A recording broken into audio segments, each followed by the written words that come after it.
गोंदिया जिले के नवेगांव बांध में स्थित विशाल जलाशय जो प्रकृति प्रेमियों और पर्यटकों के लिए स्वर्ग माना जाता है, अब पूरी तरह से टूरिज्म के लिए नए स्वरूप में विकसित हो चुका है। यह जलाशय नवेगांव नागजीरा टाइगर प्रोजेक्ट के अंतर्गत आता है और विदर्भ के पूर्वी छोर पर लगभग 3000 हेक्टेयर क्षेत्र में फैला हुआ है। इस जलाशय में सांसद प्रफुल्ल पटेल द्वारा पर्यटन सुविधाओं का शुभारंभ किया गया, जिससे क्षेत्र में वाटर टूरिज्म को नई पहचान मिली। यहाँ अब पर्यटकों के लिए डल झील श्रीनगर की तर्ज पर शिकारा बोट की सुविधा भी उपलब्ध कराई गई है। अब इस जलाशय में पेडल बोट, बैटरी बोट और हाउस बोट जैसी सुविधाएं शुरू कर दी गई है। पर्यटकों की सुरक्षा को ध्यान में रखते हुए पूरा टूरिज्म कॉम्प्लेक्स तैयार किया गया है, जिससे स्थानीय पर्यटन को बड़ा बढ़ावा मिलेगा। सिर्फ बोटिंग ही नहीं बल्कि यहाँ ठहरने और खान पान की बेहतरीन सुविधाएं भी उपलब्ध कराई गई है, जिससे पर्यटकों का अनुभव और भी आकर्षक बन गया है। सिंचाई विभाग गोंदिया, एसके इंफ्रास्ट्रक्चर और ग्रीन पार्क नवेगांव बांध के डायरेक्टर सुनील तरुणे के कंसेप्ट से एक क्षेत्र में वाटर टूरिज्म की शुरुआत की गई है। निश्चितच आज नवेगांव बांध या ठिकाणी नौकानहनचा या ठिकाणी लोकार्पण झालेला आहे।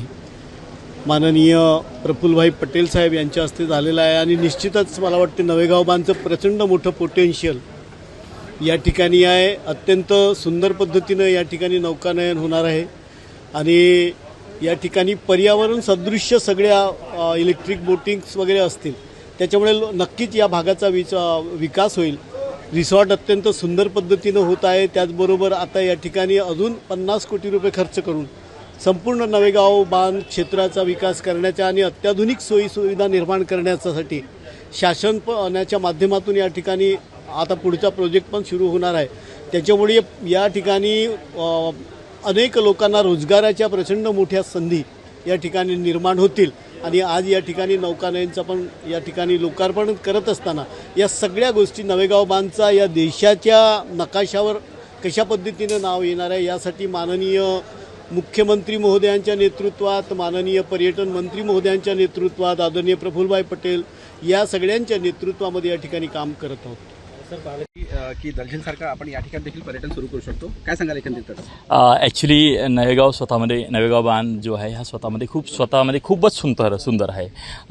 आदरणीय चित्तमपल्ली साहेबांनी ह्या सुंदरतेला ओळखलं आणि त्यावेळेला इथं टुरिझम तयार केलं होतं, पण ते काही कारणास्तव मॅनेजमेंट नसल्यामुळे आणि हे सर्व गोष्टींमुळे इथल्या लोकल बॉडींमुळे हे टुरिझम टोटली संपत गेलेलं होतं। मी ह्या इथलाच लोकल असल्यामुळे मला वाटलं की आमच्या एरियामध्ये म्हणजे एवढं मोठं नाव होतं आणि आज ते टोटल नाव संपलेलं आहे। त्याला जिवंत करण्यासाठी आपण काहीतरी केलं पाहिजे, म्हणून एक हिलटॉप गार्डन तयार केली सुरुवातीला।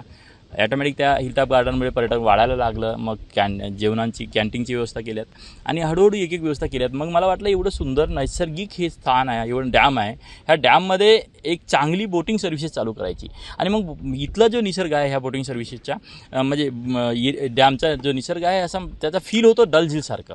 आणि मला वाटलं की डल झीलपेक्षा तर आम्ही बेस्ट आहोत, फक्त गरमी आम्ही आमच्या नवेगांव बांधची देऊ, पण आनंद डल झीलचा देऊ असं मला वाटलं। आणि त्यामुळे ह्या संकल्पनेची म्हणजे शिकारा बोट, पायडल्स बोट्स खूप सुंदर पायडल बोट्स आणल्या आहेत इथं। त्याच्यामुळे मोटार बोट्स ह्या विविध प्रकारच्या बोट सर्व्हिसेस आम्ही इथं प्रोव्हाइड करणार आहोत टुरिझमला आणि खूप सारा आनंद ह्या टुरिस्टना देणार आहोत ह्या पॉईंटला। डिझेल विरहित बोट आपण या ठिकाणी वापरता, काय नेमकं त्यामागचं कारण आहे? इथं पोल्युशन महत्त्वाचं, म्हणजे आम्ही पोल्युशनवर खूप जास्ती कंट्रोल करतोय।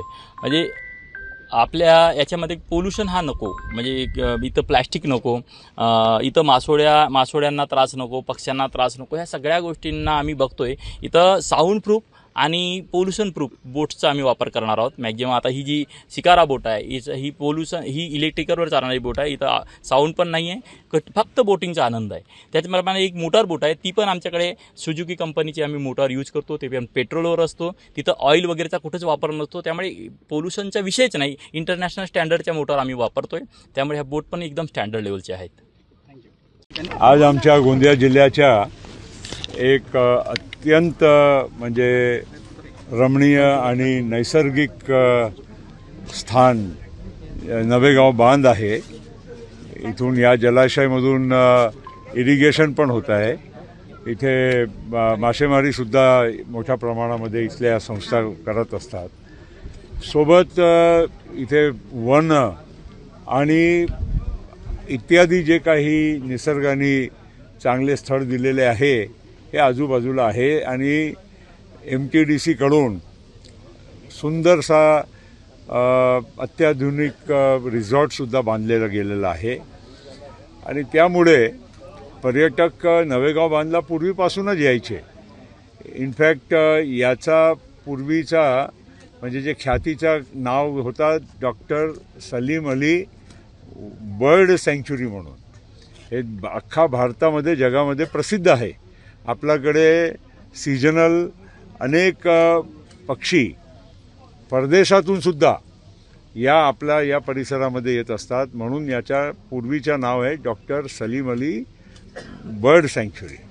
आणि आता नवेगाव नागझिराला जोडून NNTR हे मोठा एक परिसर तयार करण्यात आलेला आहे. या सगळ्या बाबतीमुळे आपल्याकडे पर्यटकांची गर्दी वाढली आहे. आपल्यालाही त्यांना आकर्षित करायचं आहे. आणि आपले आमदार साहेब राजकुमारजी बडोले यांनी विशेष लक्ष इथे देऊन इथे हे MTDCच्या रिसॉर्ट अत्यंत सुंदर त्यांनी तयार करण्यामध्ये पूर्ण म्हणजे योगदान दिलेलं आहे. आणि सोबत इथे बोटिंग इत्यादी इथे झिप लाईन वगैरे अनेक म्हणजे पर्यटकांच्यासाठी चांगले इथे म्हणजे उपक्रम चालवत आहे.